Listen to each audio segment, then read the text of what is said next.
Anteater loves a mystery. Anteater rides the train. Anteater the anteater loved mysteries. She took her mystery books everywhere she went. One day, Anteater decided to visit her sister Eliza. She packed 2 dresses, 2 mysteries, a sweater, and 5 bags of popcorn kernels.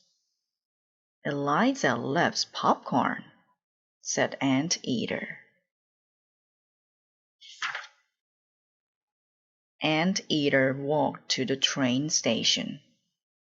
People hurried this way and that. They all look like people in my mystery stories, Anteater thought happily. A porter said, "Excuse me, may I take your bag?" "Yes," said Anteater. "I'm in car 5, seat 23. Anteater bought some candy for the train ride. Then she found her seat and began to read a mystery. The train rolled on and on. Anteater felt chilly.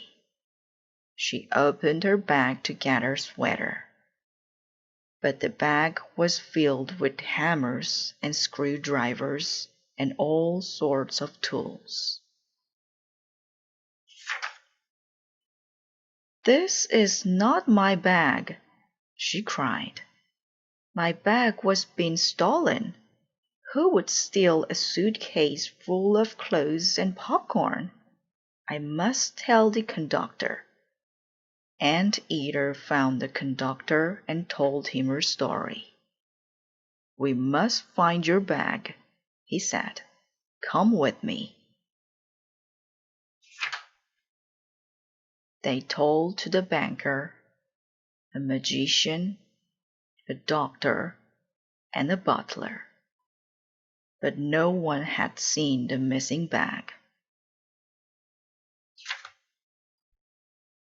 Suddenly they heard a loud pop. Pop, pop, pop, pop, pop. "It is coming from the engine," the conductor yelled. Everyone ran to the front of the train. A black bag sat beside the roaring boiler. Popcorn was flying everywhere. "That is my bag," Anteater cried. "It looks just like mine," said the engineer. "The porter must have switched your bags by mistake," said the conductor. "No harm done," said Anteater. "Let's enjoy the popcorn while it is still hot." And that is what they did. Anteater sees a shadow. Eliza was happy to see Anteater. "I want you to meet all my friends," she said. "Tonight we'll have a party." That night, Eliza's house was filled with her friends. Alfred the butler served the little hot dogs on toothpicks. He filled tall glasses with lemon punch. Anteater told everyone about her train ride. "Exciting things never happen in this town," Eliza said. Suddenly, Anteater saw a dark shadow. "Look!" she cried. Everyone gasped. Eliza's cat jumped and knocked over the lamp. The room went dark. Anteater found the light switch and clicked on the light. The black shadow was gone. Who could it have been? Eliza asked. It might be a jewel thief looking for diamonds, said Anteater. We must search the house. Everyone ran to find the thief. They looked behind chairs and under beds. No one found a thing.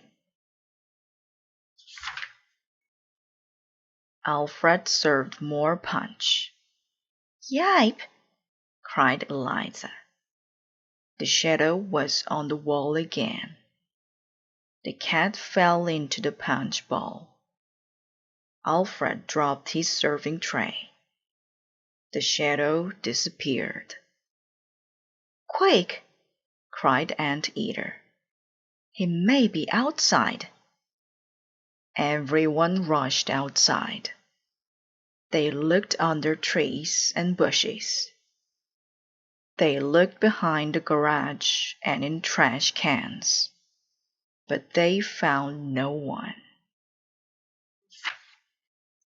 When everyone had gone home, Alfred began to clean up. Who would think that a mystery could happen here? He asked Anteater. Anteater looked at Alfred. Then she began to laugh. Look at your shadow, she said. This mystery has been solved. Anteater collects her mail. Anteater returned home. She had lots of mail in her mailbox. There was a short note on yellow paper. What is this? She asked. The note said, I'll be back at 3 o'clock this afternoon. Part of the note is missing, said Anteater. What does it mean? Perhaps it is for Mr. Chumley next door. Sometimes he has strange people in his house. Anteater began to wash her windows. She also watched Mr. Chumley's house. At 3 o'clock, a large black car drove up to Mr. Chumley's house.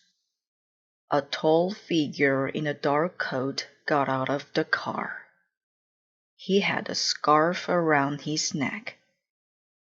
He carried a large bag.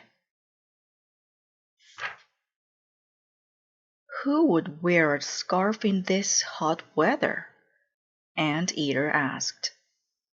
Maybe he is a thief. He does not want people to see who he is.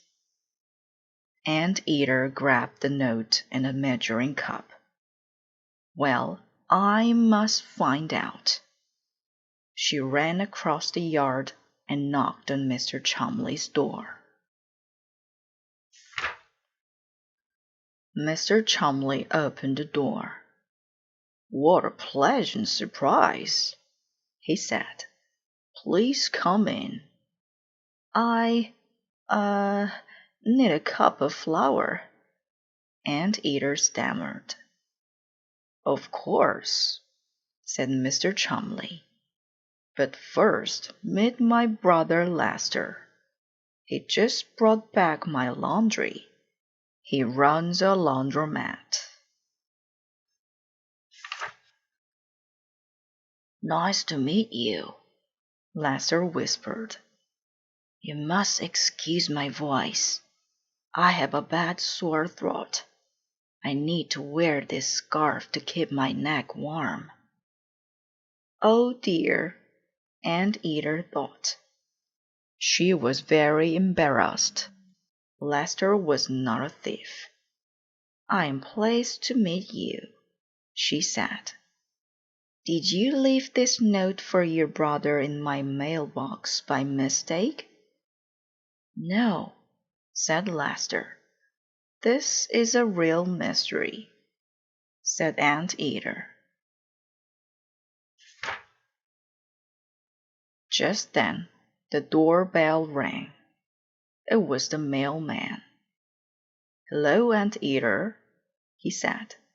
"I thought I saw you come in here. Did you get my note?" "You wrote the note?" Anteater asked. "Yes," said the mailman. "I have a package for you." "Thank you," said Anteater. "Solving mysteries makes me tired. I think I'll go home." Anteater went home and opened her package. Then she sat down in her cozy chair and began to read her latest mystery book. Anteater Solves a Mystery. Mr. Chumley knocked on Anteater's door. "I am going to visit Lester," he said. "Will you take care of Sam while I am gone?" "Of course," Anteater said. "I love cats." "Thank you, Anteater," said Mr. Chumley. "Goodbye, Sam." "You look hungry, Sam," said Anteater. "Here is some fish for you." Sam sniffed the plate and turned up his nose. "Maybe you would like some milk," said Anteater. Sam lapped up the milk. Suddenly, the sky turned dark. It began to rain. Thunder roared and lightning flashed. All the lights went out. "Oh dear," Anteater muttered. "Where did I put the candles?" She found some candles in a drawer and lit them. Sam was gone. "Sam!" she cried. "Where are you, Sam?" She looked under the sink and behind the stove. No Sam. She looked upstairs and down. Still no Sam. "What will I tell Mr. Chumley?" Anteater asked. Anteater thought a minute. "I should look for clues like a real detective," she said. She saw the open door. "I bet Sam went outside." The rain had stopped. Anteater saw a cat's paw prints in the soft ground. "A clue," said Anteater. She followed the paw prints down the street and around the corner. There her paw prints stopped. "What would a detective do now?" asked Anteater. She thought some more. "Well," she said, "Sam is an alley cat. Maybe he went into that alley." The alley was dark. Anteater's neck tingled. "Maybe I should come back tomorrow," she said. Then she heard a meow. "Sam!" she cried. She rushed into the alley. "Oh my!" she gasped. There were hundreds of cats. They all looked like Sam. "Sam!" she called. "Sam! Which one of you is Sam?" All the cats meowed. "Oh dear," she said crossly.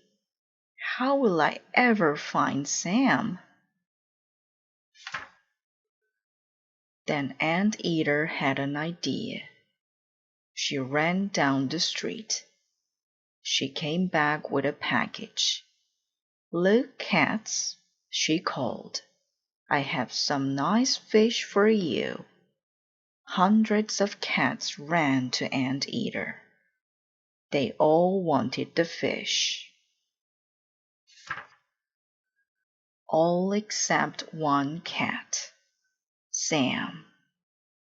Anteater carried Sam back to her house. She poured a bowl of milk for him. She made a cup of cocoa for herself. "Let me read you my new mystery," Anteater said. Anteater sat down and opened her book. Sam drank his milk and listened late into the night.